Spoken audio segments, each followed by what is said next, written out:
Welcome to an audiobook entitled Parish Management and Operations, The Buck Stops Here, narrated by Catholic author Michael Brinda. We hope you enjoy the segment and find it useful in your ministerial work. Chapter 22, Fundamentals on Culture. We start with two quotes. First, from Proverbs chapter 12, verse 1. Whoever loves discipline loves knowledge, but whoever hates reproof is stupid. End quote. The second quote is from Yoda. There is no try, there is only do or do not. End quote. How do you address your inherited broken culture model? First, some fundamentals on culture. Everything you do is shaped by the culture that exists within your organization. How so? Like this. If you receive blood from a donor who is HIV positive, that's not good, to say the least. Why? Because your blood assimilates the virus living in the donor's blood. Or if you prefer a scriptural analogy, Mark chapter 2, verse 22. Likewise, no one pours new wine into old wineskins. Otherwise, the wine will burst the skins, and both the wine and the skins are ruined. Rather, new wine is poured into fresh wineskins. End quote. What do you think happens within an organization with a broken culture that is given the budget they need? The new money is misused just like the previous money. That's what happens. What do you think happens within an organization that has enough personnel to do the job at hand? The job at hand is still done in a mediocre fashion because the problem within the organization was never about having too little or too much, whatever item you want to choose, inserted here. Mediocre performance, or worse, is always, at least in part, about having personnel animated by a broken culture. A quote now from candidate Bill Clinton to George Bush. It's the economy, stupid. End quote. Administrators or leaders who miss the above point and lesson will continue and forevermore to fruitlessly drill down on everything but the root of the PMO underperformance problem. The elephant in the room is their broken culture. They will replace and train new personnel and volunteers to little or no avail to the core mission of PMO. They will raise additional contributions and donations, in other words, working capital, to little or no avail to the core mission of PMO. They will purchase or upgrade capital equipment to little or no avail to the core mission of PMO. They will, as we have already examined, look busy, and indeed actually be busy, and all their efforts will not fix a doggone thing in terms of producing superior results for the core mission of PMO, bringing souls to Christ. Why? Because they are not addressing the HIV in the workplace's bloodstream. They continue to pour old wine into new wineskins. They are failing to address the root of their problem. And what might that be? It's the culture, stupid. Culture is the force that animates and motivates people, thereby creating a correct working environment, and now bringing us to the important additional insight. It is a derivative of the correct culture that provides the PMO administrator with the foundational framework for accurately measuring all results. Forget busyness as an eyeballed performance yardstick and remember this connection. A broken culture distorts your ability to accurately measure results. Why? Because in a broken culture, results are endorsed, enshrined, and measured relative to how things are done and have historically been done instead of how things should be done. Oh, that's not good. A quote from Peter Drucker. For good performance we give a raise. but we promote only those who have left behind a bigger job than the one they initially took on. End quote. Culture provides the lens, the optics, and is the connection glue between viewing job performance and correctly measuring the job performance you are viewing. In other words, employee job performance is not only animated by organizational culture, but as PMO administrators, we must only see and measure employee and volunteer job performance exclusively through the lens of a correct culture, not the rose-colored glasses of a dysfunctional culture. Note all observation is done through some cultural lens, whether or not the observer and the observed are conscious of their lens selection choices. When you connect the dots on the role of culture in the above manner, you can now clearly detect how working within a broken culture completely defeats all your efforts to improve PMO through any and all other means of improvement. No matter what you do, you will just keep pouring new wine into old wineskins when you are operating under a broken culture. Further note, you will never overcome a broken culture by ignoring it. If you ignore a broken culture, you are just wasting your time. Chapter 23. Change a broken culture? So you have a broken culture and you want to change it. That's not news. But how do you change a broken culture? Oops, landmine, boom! How do you change a broken culture is the quintessential wrong question to ask and exhibits wrong way thinking, which necessarily leads to a totally wrong solution approach to addressing a broken culture. The phrasing of that question, how do you change a broken culture, reveals I just stepped on a landmine. How so? Memorize this. You do not change a broken culture. Repeat. You do not change a broken culture. You do not attempt to change the culture in any gradual or incremental fashion. The notion of change is an out-of-place expression in regard to changing the culture. The very implication or notion of change in culture is precisely the wrong imagery to apply here. What is the correct imagery? You kill and replace the old culture in its entirety, and you install a new culture. Repeat, you do not attempt to change the culture in any gradual or incremental fashion. You must kill and replace the old culture in its entirety, and you install a new culture. That is your attitude. The above point is paramount. There are no exceptions. Follow this rule on culture, or you will fail. You will waste your time. Never speak in terms of changing the culture. It is a misnomer, a contextual misunderstanding, to say we must change the culture around here, or the culture must change. There is no such thing as changing the culture. You must kill the old culture and replace it with a new culture. You must think in these terms whenever you find a broken culture. Whenever you hear or read, I have to change the culture, or you must change the culture, or the culture must change. You can be sure of one thing.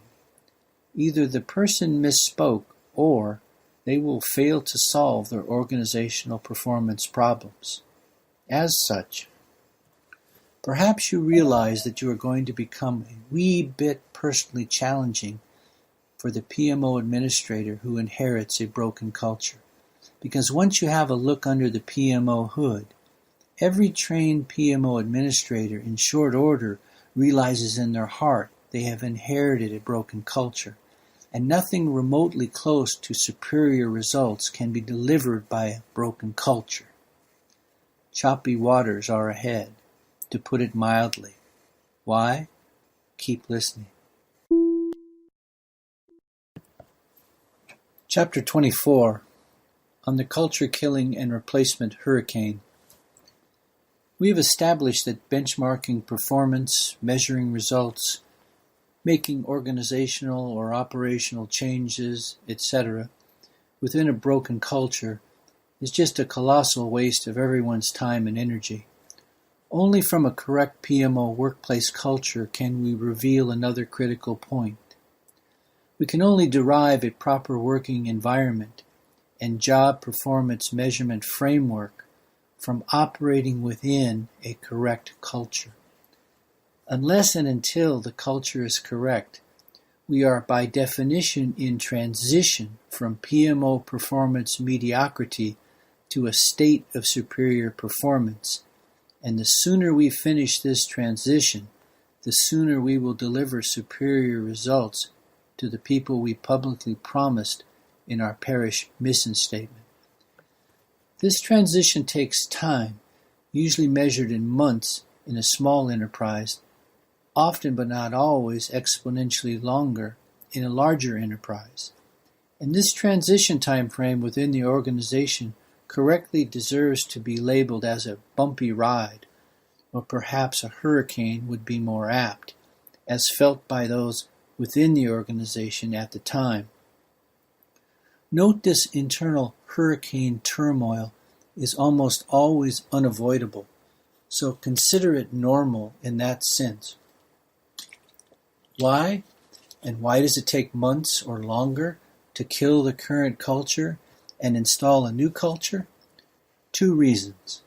Number 1, people become stuck at the shock, denial, frustration, or depression of the transitional phases from the way things were to the way things must be.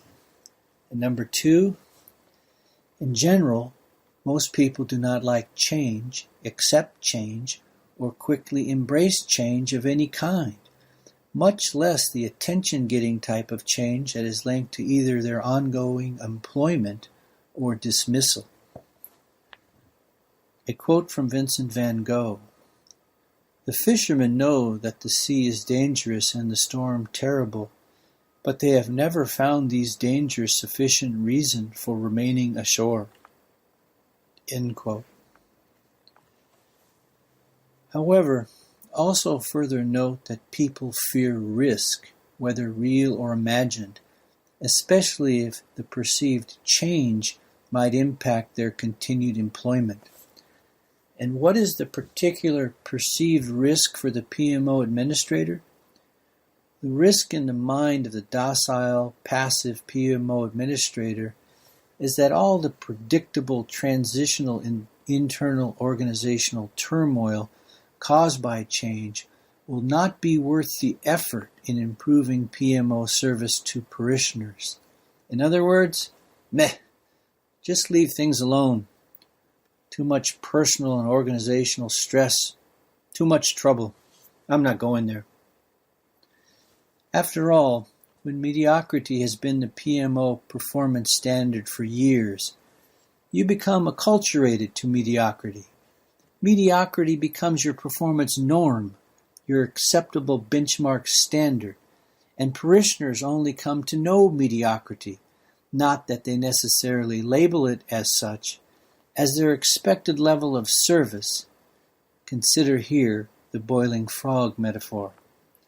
In other words, employees, volunteers, and out of ignorance, even parishioners, prefer things just the way they are and as they have been for many years. As such, clear communication of your intent to kill the old culture and install a new culture is paramount. More on communication follows. The intensity of the workplace bumpy ride or hurricane you must endure together all depends on the level of cooperation you receive as the administrator in charge from each person to whom you ultimately report and who reports to you. Note the level of cooperation you receive, or lack thereof. To a high degree depends on how you personally approach and communicate with the employee or volunteer or your superior. Clear communication will greatly help smooth the bumpy ride, but some bumps are inevitable, unavoidable, to be expected, and the price of admission to attaining superior performance. More specifically, you should anticipate 3 levels of difficulty associated with your organizational culture killing and replacement. First, hard to change. Examples include any long-standing internal PMO processes, music selection, supported ministries, logos, and course materials. Next, harder to change. Examples include written job performance standards and expectations, changing publicly expressed organizational strategies, objectives, and philosophies. This point includes your efforts to enhance the parish mission statement to better serve your needs as the PMO administrator. And last, hardest to change.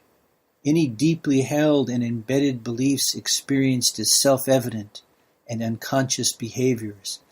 In other words, without any deeper thought or reflection, you are told, "That's just the way we do things here and the way things have always been done here. Don't mess with it."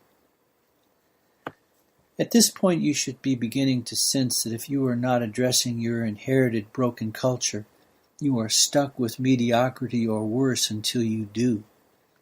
In other words, wallowing in mediocrity or worse is not only your lot forever, you have also bequeathed mediocrity on those who report to you as well as those you were sent to serve, and that is not right. Passing the broken PMO buck must end.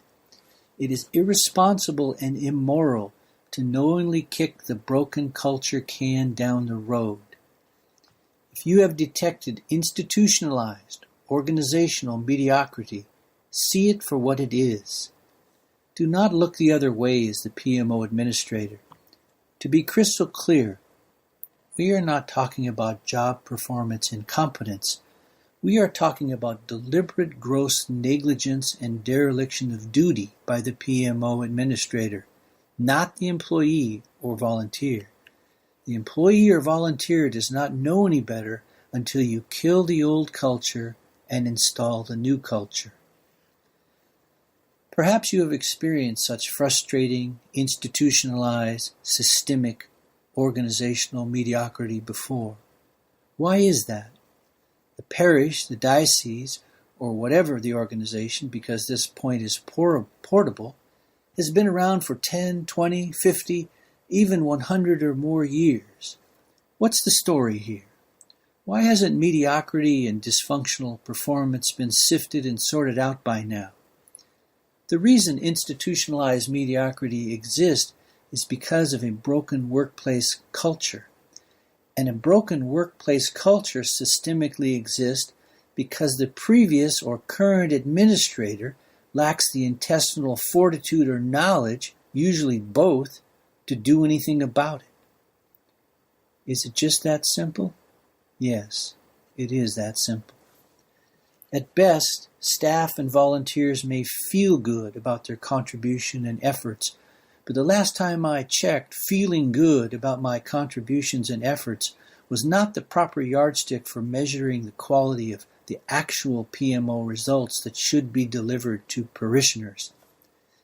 When you can't make payroll, try telling your employees, "Even though I don't have a paycheck for you on payday, I feel really good about my efforts at trying to make payroll." See how far that logic takes you. See what happens next.